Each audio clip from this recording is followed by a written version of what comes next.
Ayun na nga, magpapakahay na naman ako sa poppers. Progress check lang.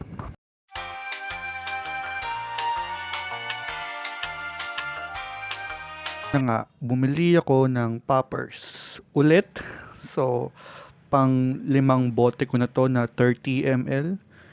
And since gusto ko na makatipid dahil sobrang mahal ng poppers, umabot nga siya ng 1.8 or 1.7 yung 30 ml bottle. So, namamahalan ako. And ang ginawa ko ay bumili ako ng assorted poppers sa Poppers PH.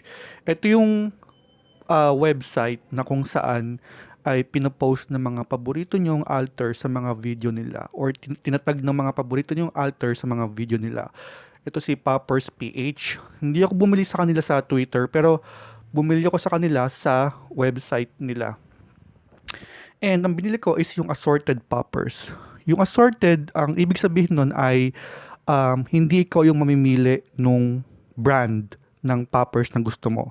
So, ang gagawin mo, kaya siya mas mura kasi 1,000 lang siya. Kasama na yung shipping fee and lahat and all.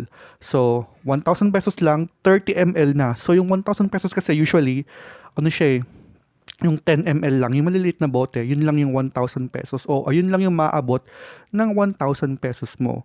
Eh, since mahilig ako sa mga 30 ml na bottle kasi ayoko nga nang nabibitin, bumili ako ng assorted poppers. Yes, mura siya, 1,000 pesos, 30 ml na. Pero kasi, hindi ako yung mamimili ng poppers. Kumbaga, magpapadala sila ng random na brand at ayun na yun. So, tignan natin kung anong brand yung mabubuksan ko. And I'm so excited kasi first time kong bumili ng poppers na hindi ako yung namili. So, surprise to. Kaya medyo excited din talaga ako. Ito na, bubuksan ko na siya.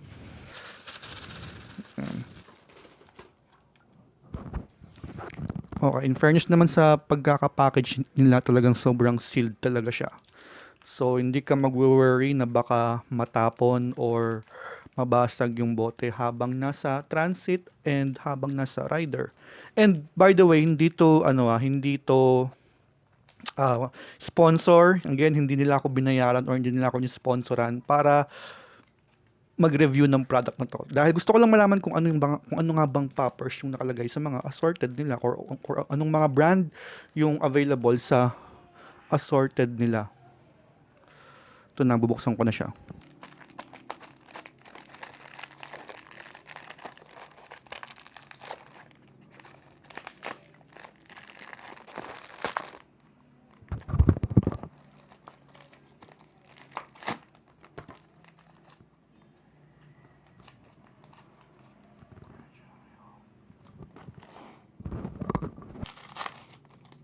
Uy, meron pa yata siyang kasamang ano to? Lubricant ba to? Wait lang. What's this? Lubricant ba to? I think lubricant ka siya. 2 lubricant. It says, thank you. Ito yung nakuha ko. Everest Zero. Everest Zero yung nakuha ko. And excited ako dito kasi hindi ko pa siya natatry. And maraming nagsasabi sa akin na maganda nga daw to at malakas yung tama. So, I think not bad.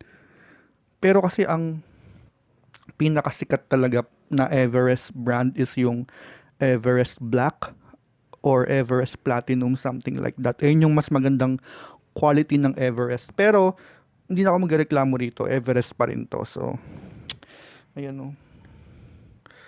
Buksan na natin yung kahon at check na natin yung bote mismo.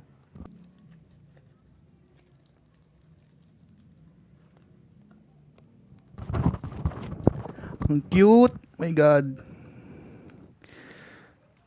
Ayan o. Nakaseal talaga siya. Everest Zero. So far, walang leak. Okay yun.